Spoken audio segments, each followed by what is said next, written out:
దేవుని పరిశుద్ధ నామానికి మహిమ కలుగును గాక. ఆరాధనకు చేరి వచ్చిన పరిశుద్ధులైన మీ అందరికీ యేసు ప్రభు నామమున అందరికీ వందనాలు. అయ్యలారా అమ్మలారా అందరికీ వందనాలు. దేవుడు మిమ్మల్ని మీ కుటుంబాలను దీవించును గాక. ఆమేన్. మంచిది నాన్న, నేరుగా దేవుని వాక్యంలోనికి మనం అందరం వెళ్దాం.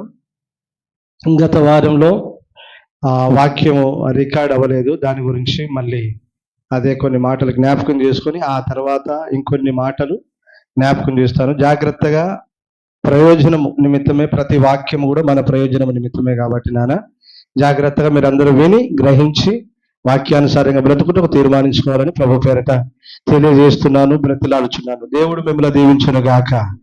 ఆమేన్. చదవండి యూదా పత్రిక 3వ వాక్యం. ప్రియులారా, మనందరికి కలిగేడు రక్షణను గురించి మీకు వ్రాయవలెనని విశేష ఆసక్తి గలవాడనై ప్రయత్నపడుచుండగా, పరిశుద్ధులందరికీ ఒక్కసారి అప్పగింపబడిన బోధ నిమిత్తము మీరు పోరాడవలెనని మిమ్మల్ని వేడుకొనుచు మీకు వ్రాయవలసి వచ్చింది. అందరూ ఆమేన్ చెప్పండి గట్టిగా. ఆమేన్. హల్లెలూయా, హల్లెలూయా. ప్రియులారా, మనందరికి కలిగేడు రక్షణను గురించి అంటే దాని అర్థమైంది, మనందరికీ ఒక రక్షణ కలగాలి. అది కడవరి కాల రక్షణ. రక్షణ అనేది 3 విధాలుగా ఉంటుంది. వర్తమాన, భూత, భవిష్యత్ కాలంలో మీద ఆధారపడి ఉంటుంది. మేము రక్షింపబడితిమి, విశ్వాసం గలవారమై రక్షింపబడితిమి అని ఒక చోట రాయబడి ఉంది.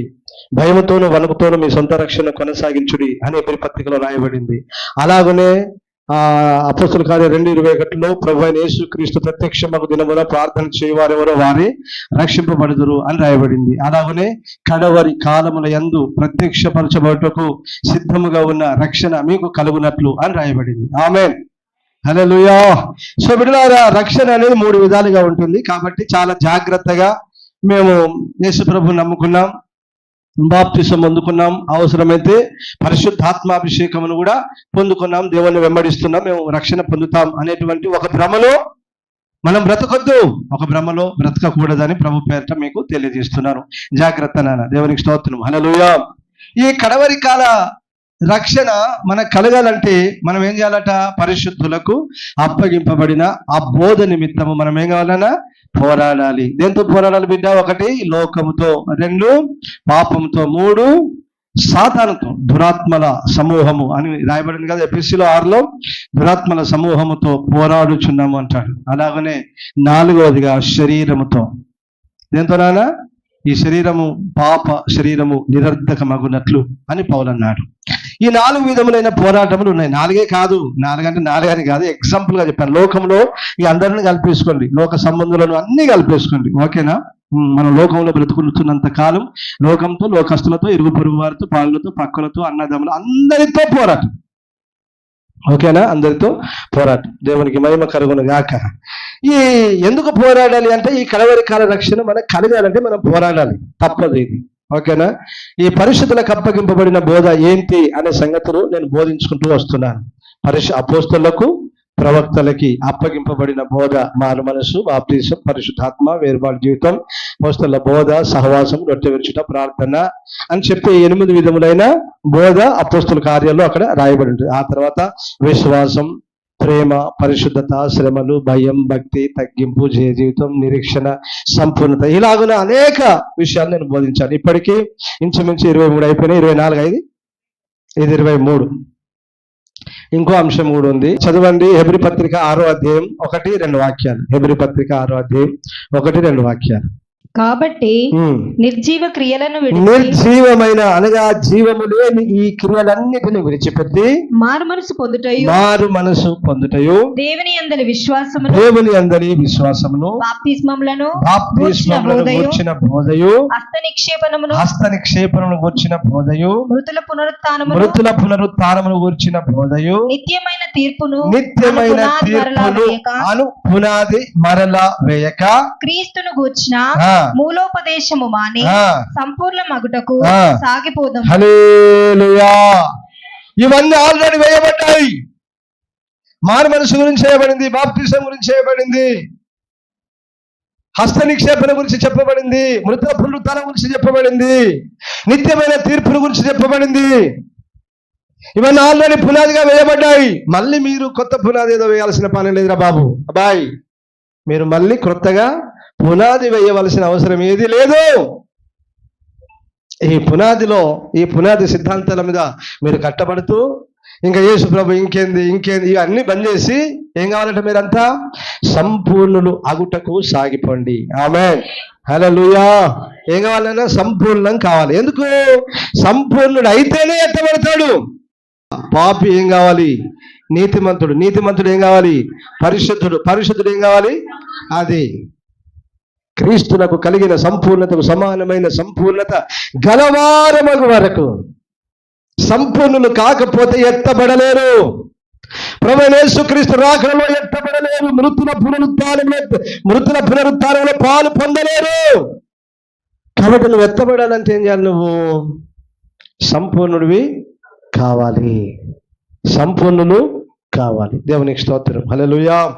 మారు మనసు గురించి చెప్పినా, బాప్టిజం గురించి చెప్పినా, అమ్మా ఇంకేంటిది ఏం పోదట? అక్కడ ఏమేమి ఉన్నది? మారు మనసు, బాప్టిజము, విశ్వాసము, హస్త నిక్షేపలు, మృతుల పునరుత్థానం చెప్పిన తర్వాత ఏంటిది? నిత్యమైన తీర్పు. ఏంటిదండి ఇది? దాని మాట ఎందుకన్నాడు నిత్యమైన తీర్పు అని అంటే, ఈ తీర్పు ఎక్కడ ప్రారంభించబడిందో తెలుసా మీకు? నిత్యము అనబడిన ఏదేను తోటలో ప్రారంభమైంది. నిత్యములోనే ప్రారంభమైంది. ఈ తీర్పు నిత్యములోనే ముగించబడుతుంది.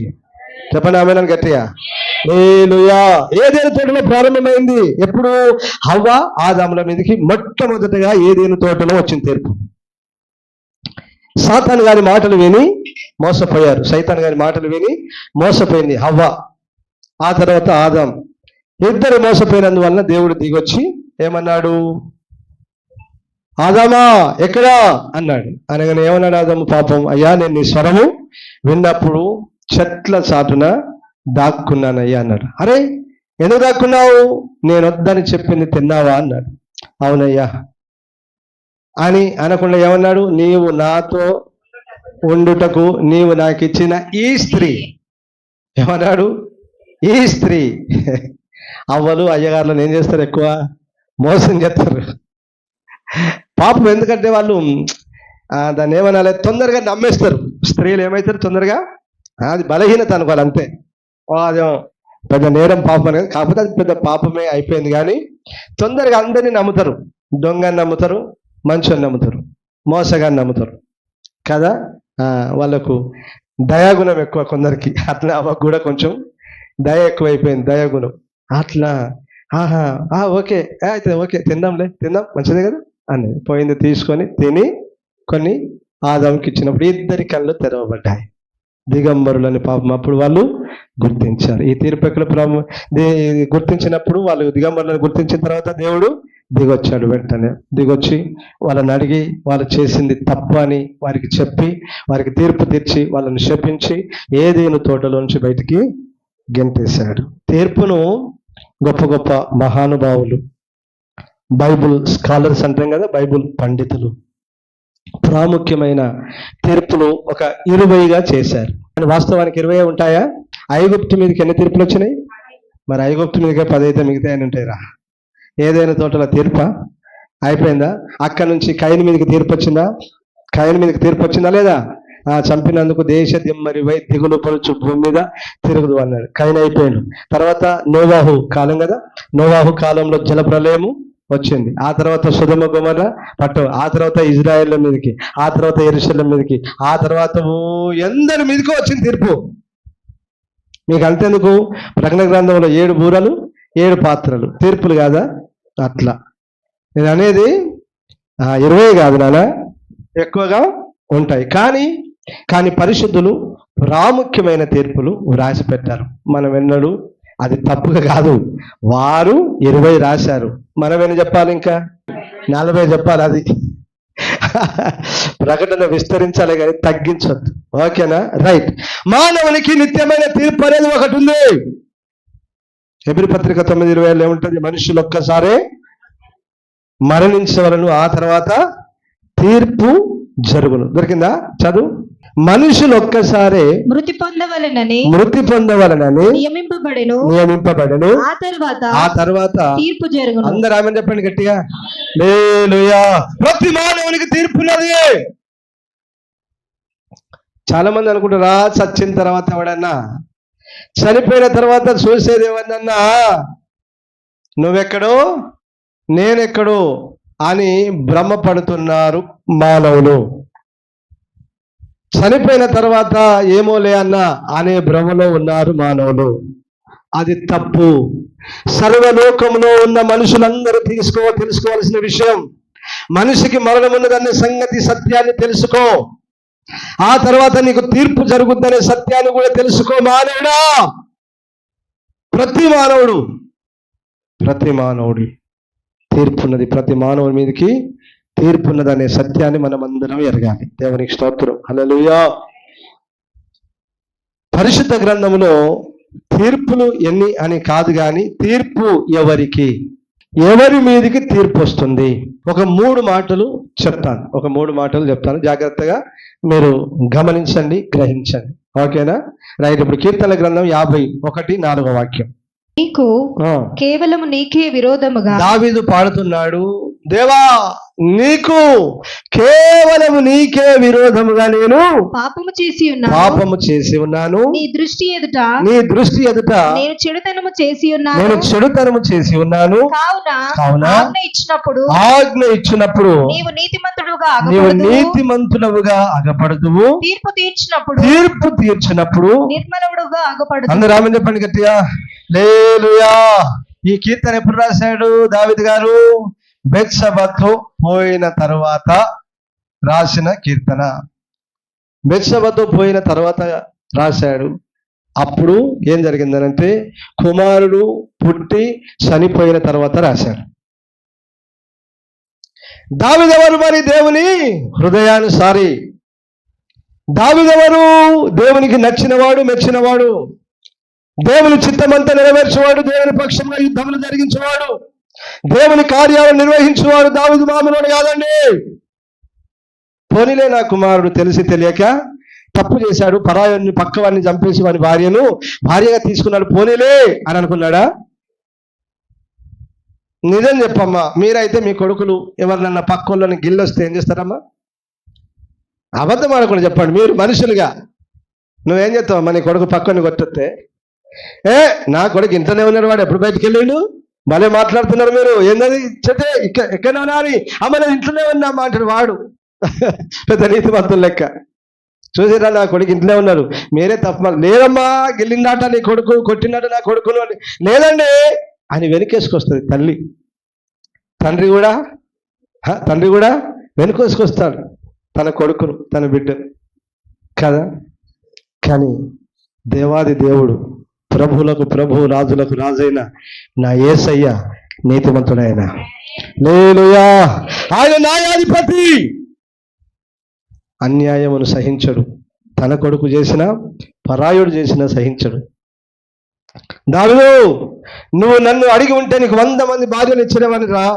ఎందుకురా పరాయి వారి భార్యను చూసి మోహించి నీ భార్య గురినట్లు చేసుకొని పాపం ఉరియాను చంపేశావు? తప్పు. నువ్వు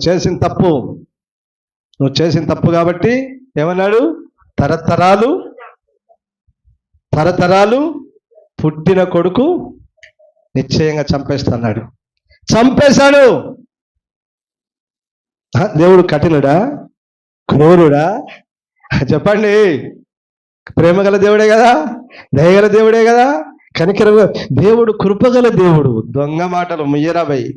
నీకు తెలియదురా దేవుని తీర్పులు తెలియదు, దేవుని క్రమం తెలియదు, ఆయన రోషం గల దేవుడు అని తెలియదు, దోషులు నిర్దోషిగా ఎంచడైన సంగతి నీకు తెలియదు. నానా, దేవుని బిడ్డవైనా పరాయి బిడ్డకైనా ఒక్కటే న్యాయం.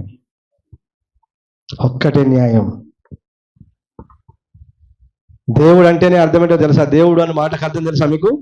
న్యాయాధిపతి. దేవుడు అనే మాటకు అర్థం ఏంటిది? న్యాయాధిపతి.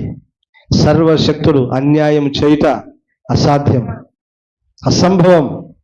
ఆయన న్యాయం చేస్తాడు. ఇప్పుడు చెప్పండి, తీర్పు ఎవరికి? నానా పాపికి. ఎవరికి తీర్పు?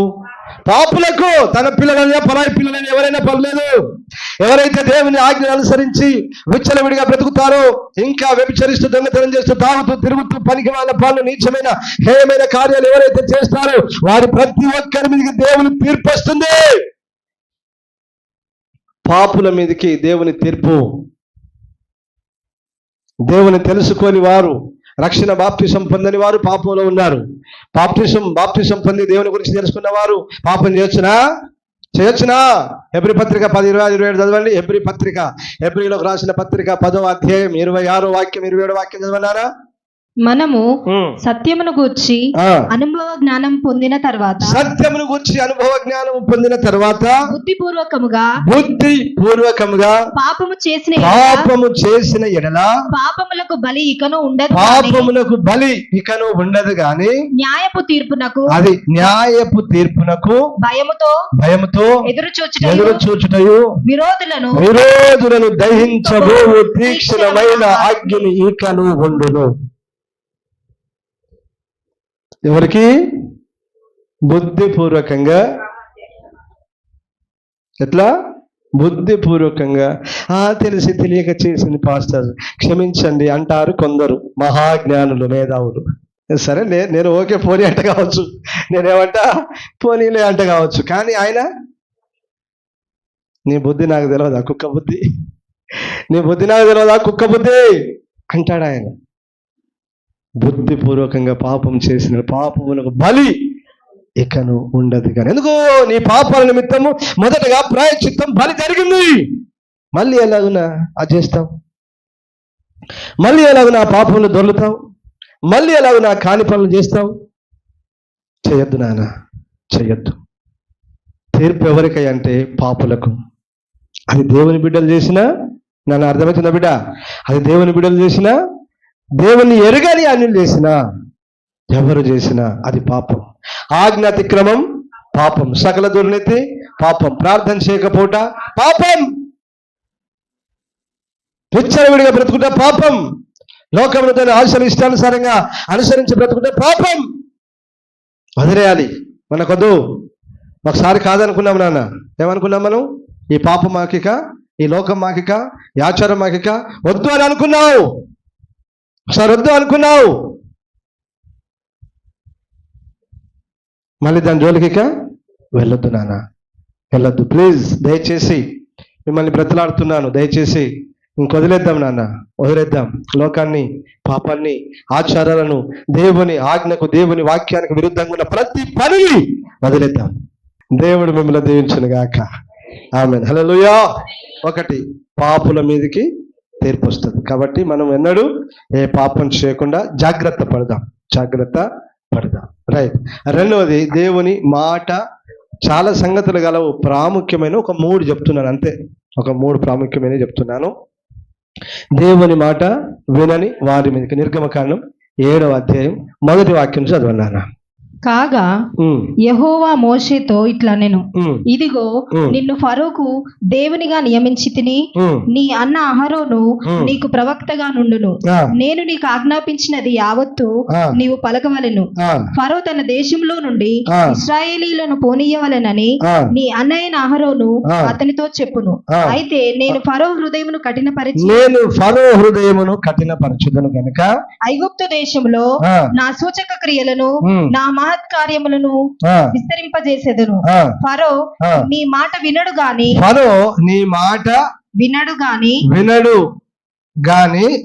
నేను నా చెయ్యి ఐగుప్తు మీద వేసి గొప్ప తీర్పుల చేత నా సేనలను, ఇశ్రాయేలీయులైన నా ప్రజలను ఐగుప్తు దేశంలో నుండి వెలుపలికి రప్పించేదను. చెప్పండి గట్టిగా, హల్లెలూయా. దేవుడు మోషేను పిలిచి, మోషే ఫరో దగ్గరికి వెళ్ళు, ఇశ్రాయేలీయుల నా ప్రజలను పోనిమ్మని ఇశ్రాయేలీయుల దేవుడైన యెహోవా అడుగుచున్నాడని చెప్పు. వాడు వినడు. ఎందుకు? అతని హృదయాన్ని నేనే కఠినపరుస్తాను.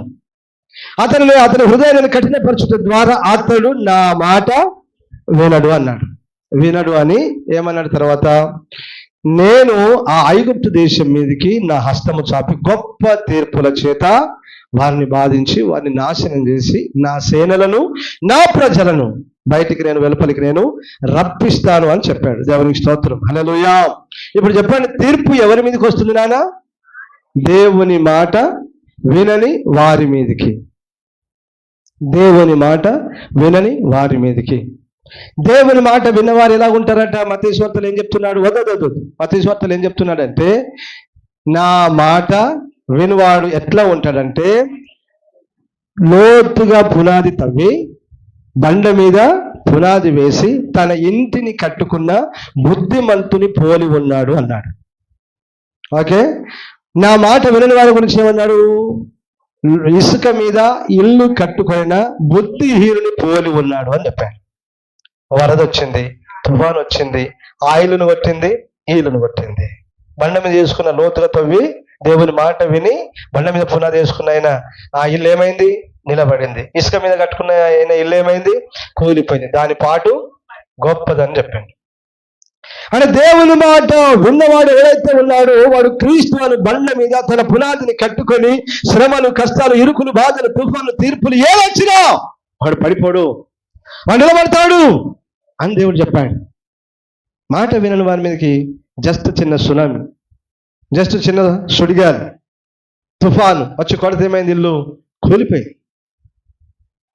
ఇల్లంటే ఎవరినానా? మలారా ఇంతంత నేర్చుకుంటున్నారు కదా. ఇల్లంటే ఎవరినానా? మీరే కదా దేవుని ఇల్లు. అంటే నువ్వు నిలబడ్డావంటే అర్థమైంది, క్రీస్తు బండ మీద దేవుని మాట విన్నా నువ్వు క్రీస్తు బండ మీద నిలబడ్డావు. ఏమొచ్చింది నీ మీదకి?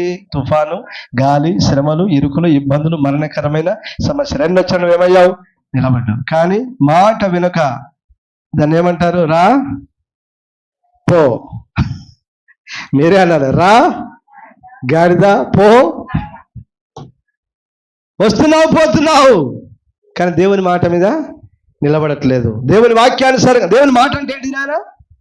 దేవుని మాట ఎక్కడ దొరుకుద్ది మీకు? ఎక్కడ దొరుకుద్ది నాన్న? దేవుని మాట ఎక్కడ దొరుకుద్ది? బైబుల్, పరిశుద్ధ గ్రంథం అంతా దేవుని వాక్కు. యెహోవా వాక్కు, యెహోవా వాక్కు, యెహోవా వాక్కు, యెహోవా వాక్కు, యేసుక్రీస్తు మాట, యేసయ్య మాట, యేసయ్య మాట.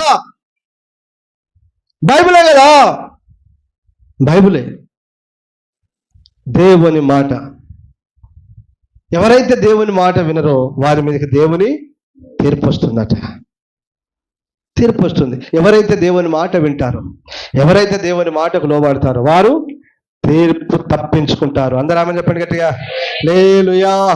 యోహాను సువార్త 5వ అధ్యాయం 24వ వాక్యం చదువుట. నా మాట విని నన్ను పంపిన వాని యందు విశ్వాసముంచువాడు నిత్య జీవం గలవాడు. వాడు తీర్పులోనికి రాక మరణములో నుండి జీవములోనికి దాటి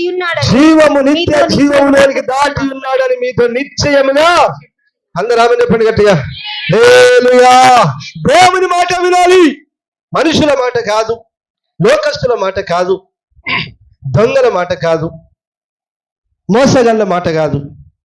దేవుని మాట వినాలి, దేవుని వాక్యం వినాలి.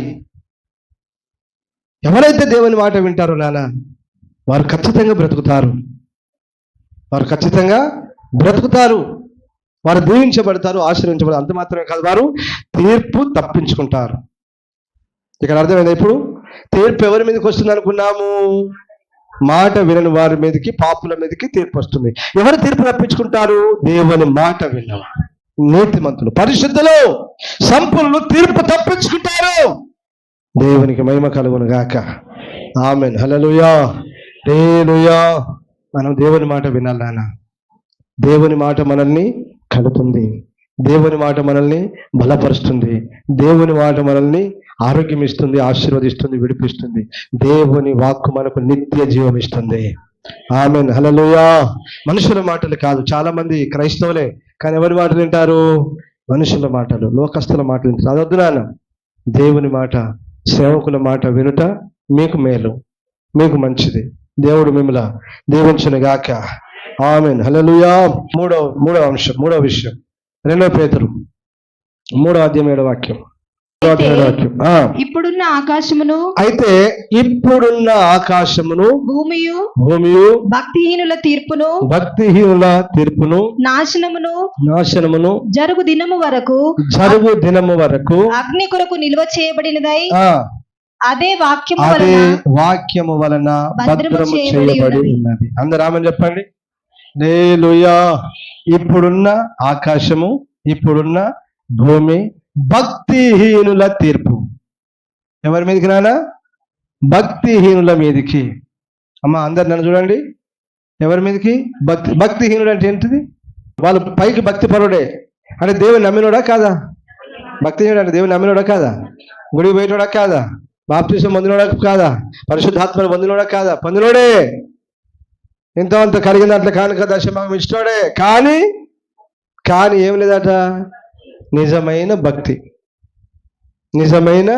భక్తి లేదు. దేవుని దగ్గరకు వచ్చి భాషలు మాట్లాడతాడు, బయటికి వెళ్ళి బూతులు మాట్లాడతాడు. అదైతేనే దేవుని మందిరానికి వచ్చి భాషలు మాట్లాడతారు, బయటికి వెళ్ళి బూతులు మాట్లాడతాడు. దేవుని మందిరంకి వచ్చి ప్రభువులో పాలు పొందుతాడు, బయటికి వెళ్ళి. అలాంటి క్రైస్తవులు లేరంటారా? ఉన్నారు. క్రైస్తవులు ఉన్నారు, మిగతా సేవకులు కూడా ఉన్నారండి. విచిత్రం ఏంటంటే సేవకుల్లో కూడా ఉన్నారంట పాపం. మరి సో నేను చెప్పేది ఒకటే నాన్న, చేస్తే నిజమైన భక్తి చేయి. నోటికి కళ్ళెం పెట్టుకో. నోటికి ఏం పెట్టుకోవాలి? కళ్ళెం. ఎవడైనను, ఏ స్త్రీ అయినను తన నోటికి కళ్ళెం పెట్టుకొనక తను భక్తి గలవాడునని అనుకునే వాని భక్తి, ఆమె భక్తి వ్యర్థమే. మరి ఏంటో నిజమైన భక్తి? దిక్కులేని పిల్లలను వారి ఇబ్బందులు, విధవరాండ్లను వారి ఇబ్బందులు, ఈ లోక మాలిన్యం తనకంటకుండా జీవించుట, కలిగిన దాంట్లో దాన ధర్మాలు చేయుట, పరిశుద్ధంగా బ్రతుకుట, నమ్మిన దేవుణ్ణి ఆరాధించుట, సేవించుట, నమ్మిన దేవునికి ప్రార్థించుట, ఆరాధన క్రమం తప్పకుండా దేవుని మందిరానికి వచ్చి ఆరాధించుట. పేరుకు క్రైస్తవుడు, తీరినాడు దేవుని గుడికి వస్తాడు. అట్లా కాదు కదా నాన్న. ఒకడు నన్ను ప్రేమించిన ఎడల నన్ను సేవించువాడు నన్ను, అది కదా వాక్యం అదేరా. యోహాను సువార్తలో అదే ఉంటుంది. ఒకడు నన్ను ప్రేమించినట్టు, నిజంగా ప్రేమిస్తే నన్ను సేవించు. నిజంగా నన్ను సేవిస్తే ఏం చేయాలి? యూట్యూబ్లో చూస్తే చాలదా? లైవ్లో చూస్తే చాలు కదా? లైవ్లో చూసి ఆమేన్ హల్లెలూయా అని చాలు కదా? యూట్యూబ్లో చూసుకుంటా కదా? యూట్యూబ్లో చూసుకుంటా, లైవ్లో చూస్తే చాలు. భక్తే. ప్రైజ్ లార్డ్ అయ్య గారు, ప్రైజ్ లార్డ్ అమ్మగారు. అబ్బా అసలు ఎక్కడ లేని మాటలు ఏ పాస్టర్ కూడా మాట్లాడు నాలాంటి వాడు. అతి భక్తి. అయ్యగారు, అమ్మగారు వందనాలు, ప్రైజ్ లార్డ్. మామూలుగా ఉన్నాయి ఆ మాటలు. ఆరాధన,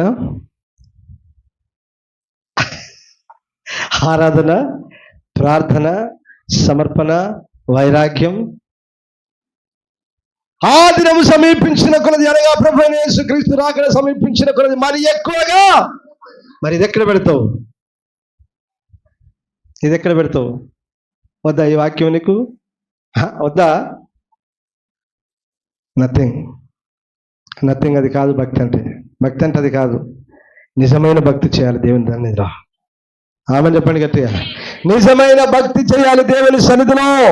బ్రతికి ఉన్నంత వరకే కదా నీకు సమయం. నీ సమయం నువ్వు బ్రతుకున్నంత వరకే కదా దేవుని సన్నిధిలో నువ్వు ఎలా ఉన్నావనేది కదా ప్రాముఖ్యం. ఈ భక్తిహీనుల మీదకి ఏమొస్తుందట? తీర్పు. భక్తి పరుడంటే నమ్మిన దేవుణ్ణి యోబు వలె ఉదయకాలమే లేచి ఏం చేసేవాడు? యోబు భక్తి పరుడే కదా.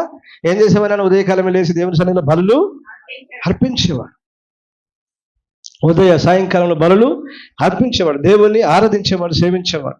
కొర్నేలు ఏం చేసేవాడు? తన ఇంటి వారందరితో కూడా ప్రార్థన చేసేవాడు. అది భక్తి పరుల లక్షణం. దాన ధర్మాలు చేసేవారు, ప్రార్థన చేసేవారు. అబ్రాహాం, ఇస్సాకు, యాకోబులు ఎక్కడికి వెళ్ళమంటే వెళ్ళారు, ఎక్కడ ఏం చేయమంటే అది చేశారు. హానోకు భక్తిపరుడా కాదా? ఏం చేసినా ఆయన చెప్పండి? 300 ఏళ్ళు దేవునితో. ఏదిరా ఒక వారం రానికి ఇబ్బంది అవుతుంది. నేను అనేది కొందరు అసలు గుడికి ఎన్నడు వెళ్దామనేటువంటిది ఆలోచన రాదు. అది రైట్ కాదు. ఓకేనా? రైట్. ఆ దానితే ప్రార్థన. భక్తి పనుల యొక్క లక్షణం ఏంటినానా? ప్రార్థన. రెండవది భక్తి పనుల లక్షణం ఏంటినానా? దాన ధర్మాలు. కొన్నేళ్ళు ఏం చేసిండ్రా? దాన ధర్మాలు చేయుట. ఓకేనా? ఆరాధించుట, సేవించుట, ప్రార్థించుట, కలిగిన దాంట్లో దాన ధర్మాలు చేయుట, దేవుని వెంబడించుట, నమ్మకంగా దేవుని మందిరంలో ఉండుట భక్తి. మళ్ళీ ఏమన్నాడు? నోటిని దగ్గర పెట్టుకో. పేదవారిని, విధవరాలను, దిక్కులేని అనాథాలను, పిల్లల్ని ఏం చేయమన్నాడు? పరామర్శించు. ఇంకేమన్నాడు? ఈ లోక మలినం. నిజమైన భక్తి, సంతుష్టి సహితమైన భక్తి గొప్ప లాభ సాధకమై ఉన్నాయి. ఏంటి అది? మనం ఈ లోకంలోనికి దీనిలోంచి ఏమి కాగా దండము కట్టుకోనికి ఎదురా నిజమైన భక్తి పరుల లక్షణం. అందరూ చెప్పలేదు గట్టిగా. మరి ఉన్నాయని ఏం చేయాలి అనంటే చెప్తా. నేను ఇప్పుడు చెప్తా, దాని తర్వాత. ఓకేనా? దేవుడు మిమ్మల్ని దీవించును గాక. భక్తిహీనుల మీదకి తీర్పు. తీర్పు మృతులకు, సజీవులకు. తీర్పు ఎవరెవరికి నాన్న? గుర్తుపెట్టుకోండి అమ్మా. ఎవరెవరికి? మృతులకు, బతుకున్న మనకు, చచ్చిపోయిన వాళ్ళకు కూడా తీర్పున్నది. ఓకేనా? ఇప్పుడు ప్రకటన గ్రంథం కూడా అండి 20వ అధ్యాయం 11వ వాక్యం చదవండి ఇప్పుడు. మరియు ధవలమైన మహాసింహాసనమును దాని యందు ఆసీనుడై ఉన్న ఒకరిని చూచి తిని భూమి ఆకాశములు ఆయన సముఖము నుండి పారిపోయెను. వాటికి నిలువ చోటు కనబడకపోయెను. మరియు గొప్పవారేమి కొద్దివారేమి మృతులైన వారందరూ ఆ సింహాసనము ఎదుట నిలవబడి ఉండుట చూచి తిని. అప్పుడు గ్రంథములు విప్పబడెను. మరియు జీవ గ్రంథమును వేరొక గ్రంథము విప్పబడెను. మరియు జీవ గ్రంథమును వేరొక గ్రంథమును విప్పబడెను. ఆ గ్రంథముల యందు వ్రాయబడి ఉన్న వాటిని బట్టి తమ క్రియల చొప్పున మృతులు తీర్పు పొందిరి. సముద్రము తనలో ఉన్న మృతులను చనిపోయిన వారు నీళ్ళలో పడి చచ్చిపోయినాడు ఎక్కంటాడు? సముద్రము తన వశములో ఉన్న, అంటే సముద్రమునకు ఎవరున్నారు? కావాలి, ఒక దేవదూత ఉంది. ఓకేనా? సముద్రము తన వశములో ఉన్న మృతులను అప్పగించను. మరణమును పాతాళ లోకమును వాటి వశమునున్న మృతులను అప్పగించను. వారిలో ప్రతివాడు తన క్రియల చొప్పున తీర్పు పొందెను. మరణమును మృతుల లోకమును అగ్నిగుండములో పడవేయబడెను. ఈ అగ్నిగుండము రెండవ మరణం. ఆగునా అక్కనే ఉండు, తర్వాత కంటిన్యూ చేయాలి. ఈ అగ్నిగుండము రెండవ మరణం. ఇక లేవవు, ఇక బ్రతకవు, ఇక నీకు నో ఛాన్సు. మొదటి మరణము చెందేంత వరకే నీ బతుకు మార్చుకోవాలి. మృతులట ఎక్కడట? వారి క్రియల చొప్పున వారికి తీర్పు జరిగింది. ఎవరు తీర్పు తీర్చింది? ధవల సింహాసనం మీద ఒక ఆయన కూర్చున్నాడు. ఆయనే మన ప్రభు అయిన యేసుక్రీస్తు. హల్లెలూయా, హల్లెలూయా. సర్వలోకంలో ఉన్న మనుషులందరూ ఇప్పుడు ఎక్కడ నిలబడ్డారు? తీర్పులో ధవల సింహాసనం ఎదుట తీర్పు తీర్చు సమయంలో నిలబడ్డారు. ఇంకా లైన్ పెట్టిన దేవుడు. రాబాయ్, ధరంపురం వాళ్ళని మిలువరా వచ్చిండు, కన్నపురంలో మిలువరా వచ్చిండ్రు, కనపర్తలో మిలువరా వచ్చిండ్రు. లైన్. అయ్యా, మేము నిన్ను నమ్ముకున్నాం కదయ్యా, అప్పుడప్పుడు గుడికి పోయినాం కదయ్యా, అప్పుడప్పుడు కానుకిచ్చినాం కదయ్యా, అప్పుడప్పుడు మేము మంచిగానే ఉన్నాం, మేమేం తప్పు చేయలేదయ్యా. చేయలేదా? రారా అని ఏం చేస్తాడు? కలమ్మా ఏం చేస్తాడు? నీ సినిమా నీకే చూపిస్తాడు. నువ్వు పిసినారు దానివి, నువ్వు తాగుబోతాడురా, నువ్వు తిరుగుబోతావు, నువ్వు బూతులు మాట్లాడతావు, నీ లోపల కుట్ర ఉంది, నీ లోపల కుళ్ళు ఉంది, నువ్వు చెడిపోయిన స్వభావం గలదానవు, నువ్వు చెడిపోయిన స్వభావం కలవాడవు. పైకే మాట్లాడతావు కానీ నీ అంతరంగం చెడింది అని ప్రతిదీ నీకు చూపెడతాడు. ఇదే కదా తీర్పు అంటే. తీర్పు అంటే అర్థమైంది, న్యాయం తీర్చుట. పెద్ద మనుషులు ఊర్లలో తీరుస్తారు, జడ్జిలు కోర్టులో తీరుస్తాడు, మన అసలు జడ్జి న్యాయాధిపతి పరలోకంలో తీరుస్తాడు. ఆమేన్, హల్లెలూయా, హల్లెలూయా. అక్కడ తీర్పు తీర్చిందంటే తర్వాత ఏంటంటే మరణమును పాతాళ లోకమును అగ్ని గుండములు అంటే తీర్పులో నిలబడినోడికి ఎక్కడికి పోతున్నాను లాస్ట్కు అగ్ని గుండం ఇది రెండో మరణం. యుగాలు కాల్తావు, యుగాలు ఏమవుతావు కాల్తావు. కనుక సమయం ఉన్నప్పుడే నీ బ్రతుకు మార్చుకో, మంచి క్రియలు చేయి, మంచిగా బ్రతుకు, నీతిగా బ్రతుకు, దేవుణ్ణి సేవించు, ఆరాధించు, మంచి పనులు చేయి, నీతిగా యథార్థంగా బ్రతుకు. భక్తిహీనమైన పనులొద్దు. యెహోవా భక్తులు ఒక చోట, యెహోవా యందు భయభక్తులు గలవారు ఒక చోట కూర్చొని మాట్లాడుకోవట యెహోవా ఆలకించి వారికి ఒక అవే గ్రంథాలు మరియు జీవ గ్రంథం విప్పబడింది.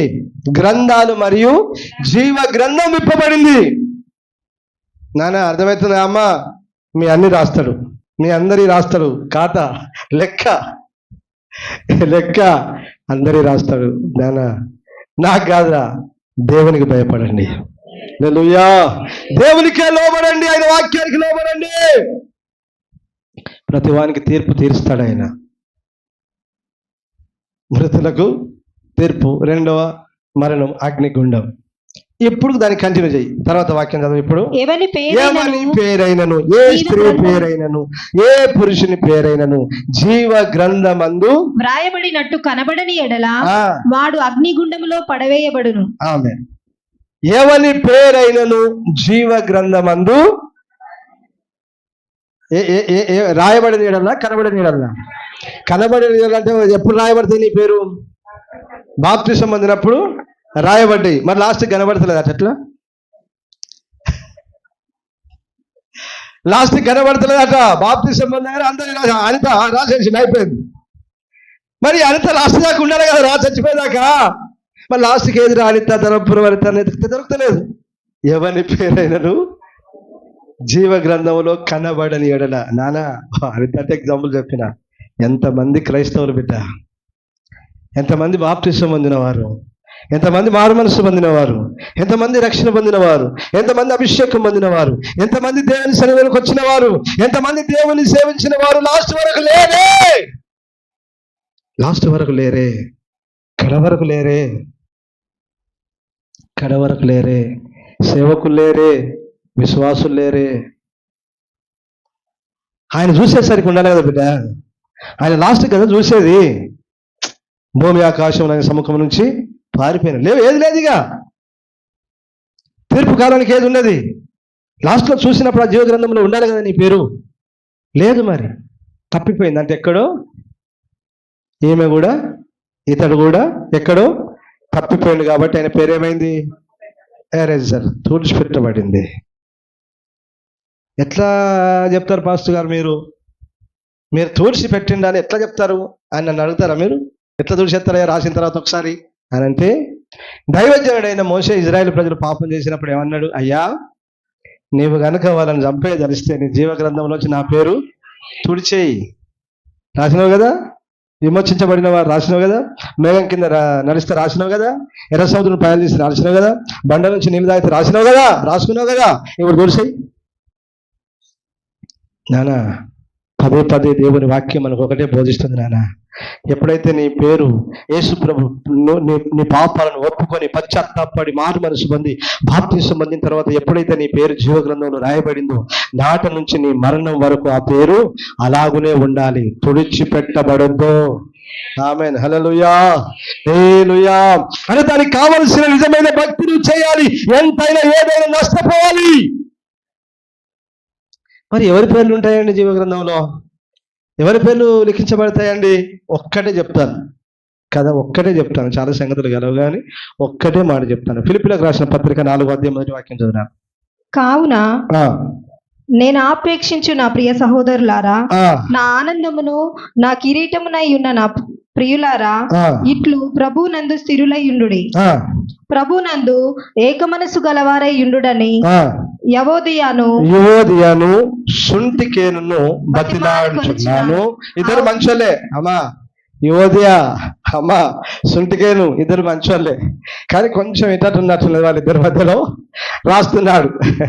వాళ్ళు ఏక మనసు గలవారై ఉండాలని చెప్పు. అవును, ఆ, నిజమైన సహకారి నిజమైన సహకారి ఆ స్త్రీ ఆ స్త్రీలు. ఎవరు ఆ స్త్రీలు? మైకులో చెప్పు, యువదియా యువదియ సుంటికి. సుంటికేను. అర్థమైందా? మరియమ్మలు, మార్తమ్మలు అర్థమవుతున్నాయా మీకే? ఆ ఆ సుంటికేను. చదువు. అవును అని. అవును, ఆ, నిజమైన సహకారి ఆ, ఆ స్త్రీలు ఆ, క్లెమెంతుతోనూ ఆ. నా ఇతర నా సహకారులతో ఇతర సహకారులతోనూ స్వార్థ పనిలో సువార్త పనిలో నాతో కూడా ప్రయాసపడిన వారు ప్రయాసపడిన వారు గనుక ఆ, వారికి సహాయము చేయమని ఆ, నిన్ను వేడుకొనుచున్నాను. ఆ. ఆ సహకారుల పేరు ఆ సహకారుల పేర్లు జీవ గ్రంథమందు ఆ. వ్రాయబడి ఉన్నవి. అందరూ ఆమె చెప్పండి గట్టిగా. హల్లెలూయా, హల్లెలూయా.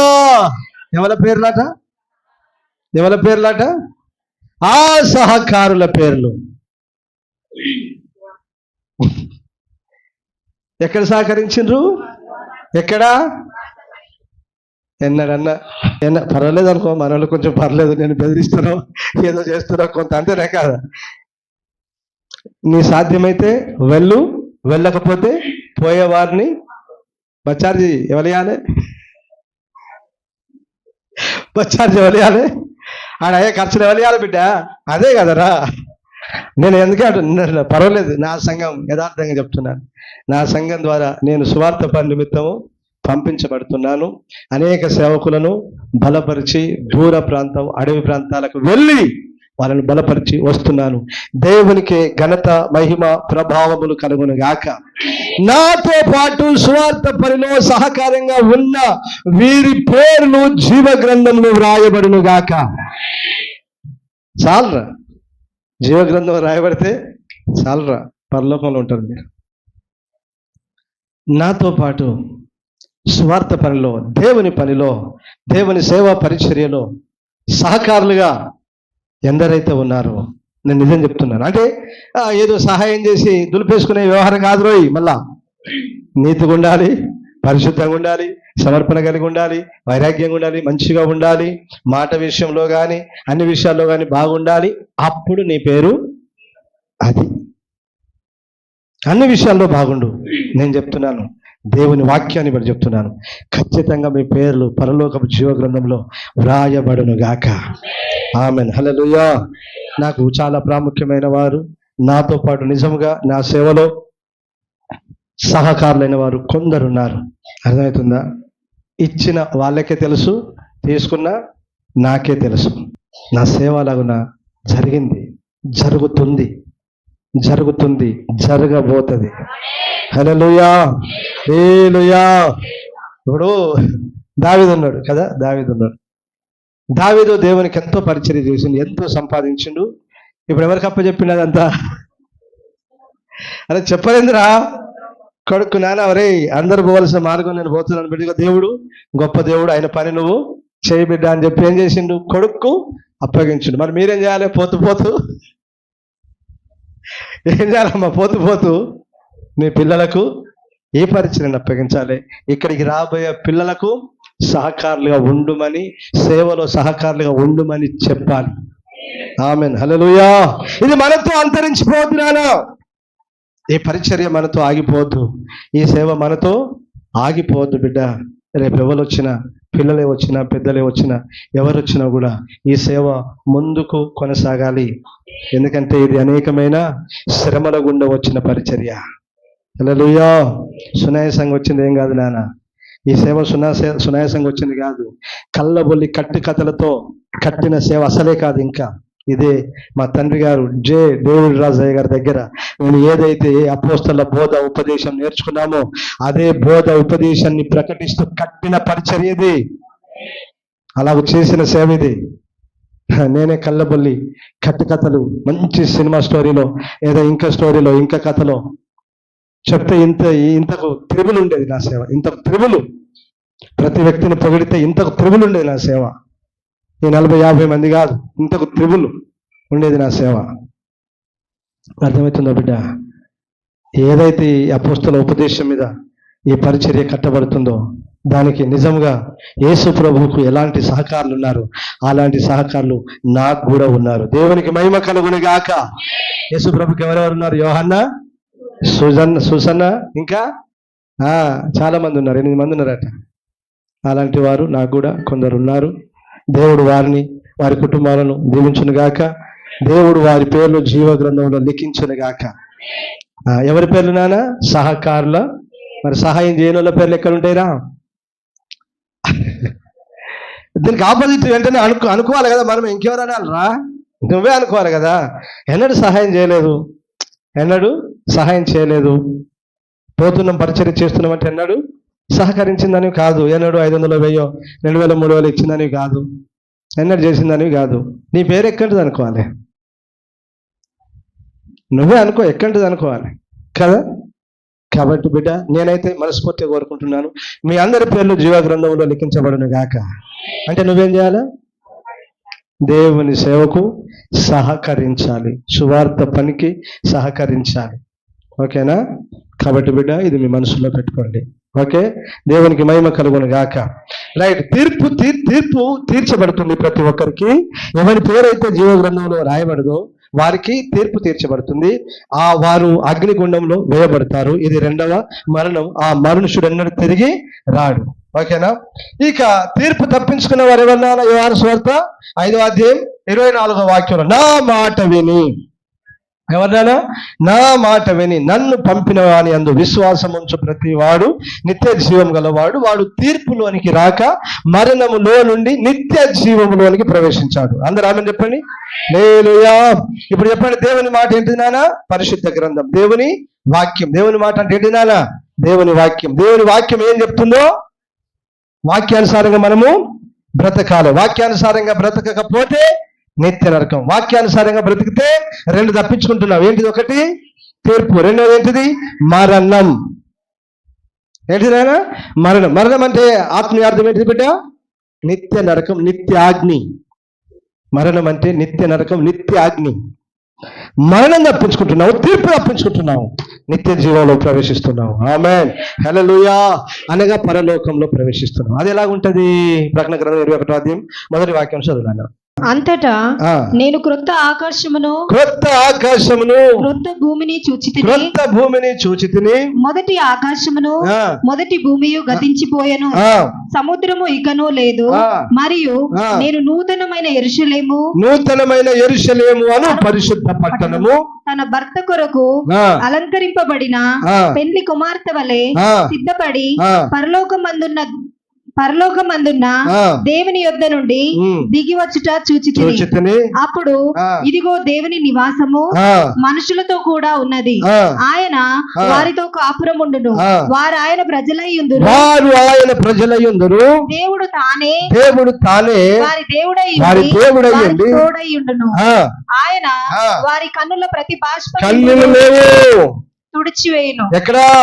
ఆ పరలోకంలో నూతనమైన యెరూషలేము అనే పరిశుద్ధ పట్టణములో నువ్వు పొందబోవు మహిమగల రాజ్యంలో కన్నులు లేదు, దుఃఖం లేదు, ఏడుపు లేదు, కష్టం లేదు, బాధ లేదు, ఆకలి లేదు, దాహం లేదు. ఏది కావాలి బిడ్డ? ఆ ధనవంతుడు నరకంలో అగ్నిలో కావచ్చు, దాహం దాహం దాహం అని అరిచాడే. ఆ అగ్ని కావాలా? ఆ నరకం కావాలా? కన్నులే, దుఃఖమే, వేదనే, బాధే లేదు, దాహమే లేని ఆ పరలోక రాజ్యం కావాలా?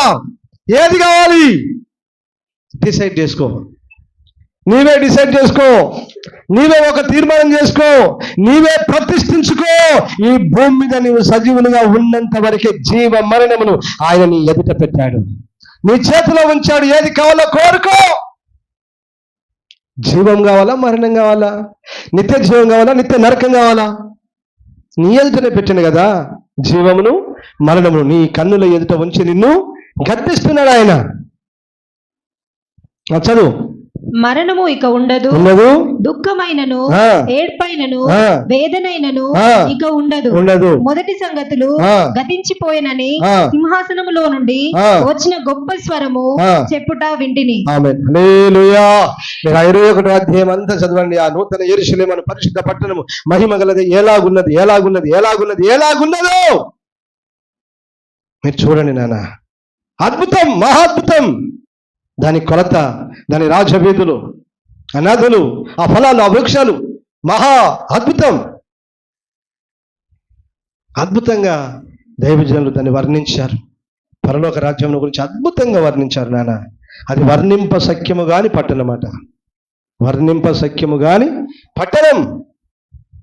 కాబట్టి నాన్న, పరలోకం కావాలా, అగ్నిగుండం కావాలా, తీర్పు కావాలా, నిత్య జీవం కావాలా? తీర్పు దాటుతావా? మరణం కావాలా, నిత్య జీవం కావాలా? ఇది ఎవరో నీకు ఇచ్చేది కాదు బిడ్డ. నీ చేతులారా నువ్వు సంపాదించుకునేది ఇదే. జీవాన్ని సంపాదించుకుంటావా, మరణాన్ని సంపాదించుకుంటావా, తీర్పును సంపాదించుకుంటావా, నిత్య జీవంలో ప్రవేశిస్తావా? ఏది కోరుకుంటావో నీవే కోరుకో. ఆయన మాట ఎవడైతే వింటాడో, ఆయన వాక్యానుసారంగా ఎవరైతే బ్రతుకుతారో వారు నిత్య జీవంలో ప్రవేశిస్తారు. ఎవరైతే ఆయన మాట వినరో నిత్య నరకంలో ప్రవేశిస్తారు. కాబట్టి నానా, తీర్పు ఉన్నది మనకు. తీర్పు తర్వాత నిత్య నరకం ఉన్నది. తీర్పు తర్వాత పరలోకం ఉన్నదనే సంగతిని మీరు గుర్తెరిగి మీరు ఒక తీర్మానంలోకి వచ్చి ఆయన ఉండేటువంటి ఆ పరలోక రాజ్యంలో మీరు ఉండాలని ప్రభువైన యేసుక్రీస్తు పేరిట మిమ్మల్ని అందరినీ కోరుకుంటున్నాను. దేవుడు ఈ మాటలు దీవించును గాక. అందరూ మోకరించండి, ప్రార్థన చేసుకుందాం.